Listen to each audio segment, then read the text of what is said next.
In this video, we're going to level up your 12-bar blues jams by targeting chord tones with your licks. Let's get to it.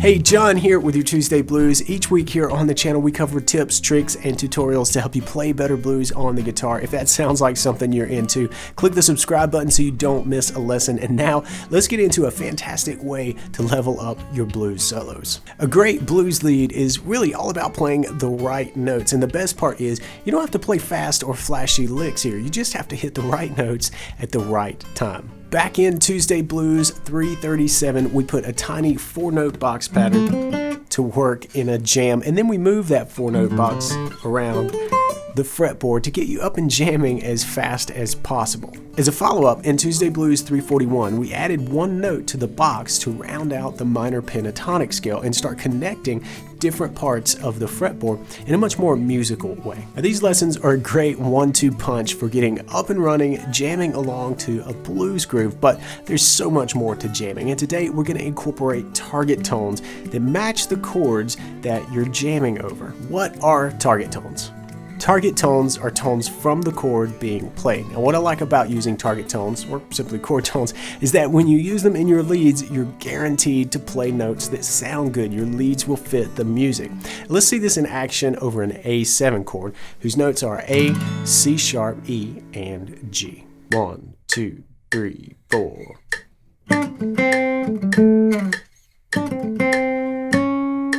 Here, we're stretching our home bass 4-note box to include a chord tone from A7. Pro tip, this is a great reason for learning what notes make up a chord and for knowing how to find them on the fretboard.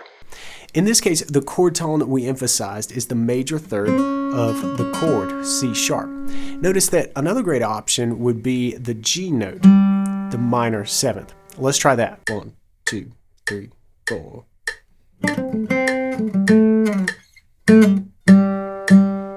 Here, the ending added a bit of tension, and we can use that to contrast that sort of nice landing, that coming home sound, by landing on the major third in the first example. Keep that difference in mind because these tones mean something, and when you know what they mean, it'll help you say what you want to say when you're jamming. Now, you could land your licks on the root note A or the 5th E as well. Those are perfectly acceptable. Those are target tones too, since they're in the chord that we're targeting, but what we're doing here has a bit more intent, a bit more flair, and when we land on the major third and the minor 7th, we really start to bring out the character and the overall tonality of the chord. Alright, this all works well with a 1-chord song, but what if some knucklehead goes and changes the chords on you? Then what? Well, we can still use our minor pentatonic based 4-note box as our home bass. We just need to target the chord tones from the new chord. So let's change chords to a D7 where the notes are D, F sharp, A, and C. And now we'll use our box and land our licks on one of those chord tones. Whether they're in the 4-note box or not, we're slowly expanding that 4-note box, but it really serves as a great frame of reference, kind of coming home bass. Let's listen to the next example. I'll play 2 licks, where first I'll land on an F sharp, the major third of our D7 chord, and then I'll land on the minor 7th, C, to kind of build up some of that tension, much like we did over the A7 chord. 1, 2, 3, 4.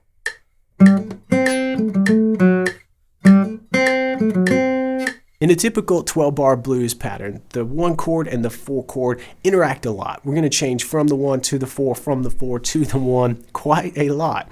And if we're jamming in A over a major sounding blues, our 1 chord is going to be A or A7, and our 4 chord D or D7. So really, we've just covered the target tones for both A7 and D7, so now you've got 10 of the 12 bars under your fingers. But now, here comes the special sauce.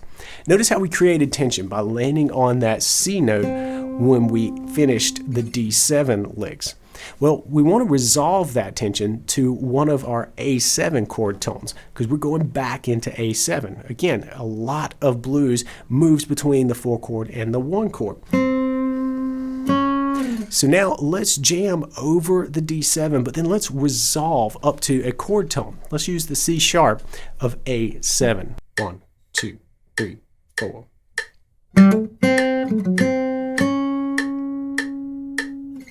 That leaves 2 bars to deal with, and they both are over the 5 chord E7, whose target tones are E, G sharp, B, and D. So in our 12-bar jam, which is coming up, we're going to use all of the principles that we've covered already in this lesson to expand the box to include chord tones.